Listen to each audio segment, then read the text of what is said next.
नक्की काय असते ATMच्या मागे? तर मित्रांनो, तुम्ही नेहमी येत असता पैसे काढायला ATMमध्ये. तर मित्रांनो, हे ATM कसं चालतं आणि हा जो दरवाजा तुम्हाला दिसतो तो लॉक असतो, त्यामागे काय असतं? तुम्हाला कधी प्रश्न पडला आहे का? तर मित्रांनो, हे तुम्हाला पूर्ण दाखवणार आहे मी आज. ATMच्या मागे नक्की काय असतं आणि कसं इन्स्टॉलेशन असतात, बॅटऱ्या, UPS, कसं ATM चालतं. तर मित्रांनो, 2 ATM असते तर 3 kW UPS लागतो. तर मित्रांनो, आज एकच ATM आहे, त्यासाठी 1 kW UPS लावलेला आहे आणि 3 बॅटऱ्या असतात 1 kW UPS. तर मित्रांनो, तर इन्स्टॉल केले आहे मी बघा.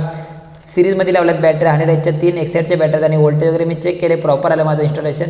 तर इनपुटचं व्होल्टेज चेक करावं लागतं, कारण की जास्त आणि कमी असतं व्होल्टेज कधी कधी, त्यासाठी मी क्रॉस चेक करावं लागतं. आणि आउटपुटला सुद्धा व्होल्टेज नाही आला पाहिजे, कारण की UPSवर व्होल्टेज जातो, त्यामुळे चेक करून आपण UPS लावतो. मित्रांनो, तर फटाफट मी टॉप लावून घेतला आणि UPSला मी बॅटरी आणि आउटपुट कनेक्ट केलेला आहे. तर मित्रांनो, आता इनपुटची सुद्धा वायर लावून मी UPS ऑन केला आहे. तर मित्रांनो, UPS ऑन झालेला आहे. तर मित्रांनो, आपलं इन्स्टॉलेशन सक्सेस झालं आहे. तर मित्रांनो, आपला व्हिडिओ कसा वाटला, आवडला असेल तर लाईक करा, कमेंट करा आणि आउटपुट मित्रांनो बघा 230 आला आहे. चला तर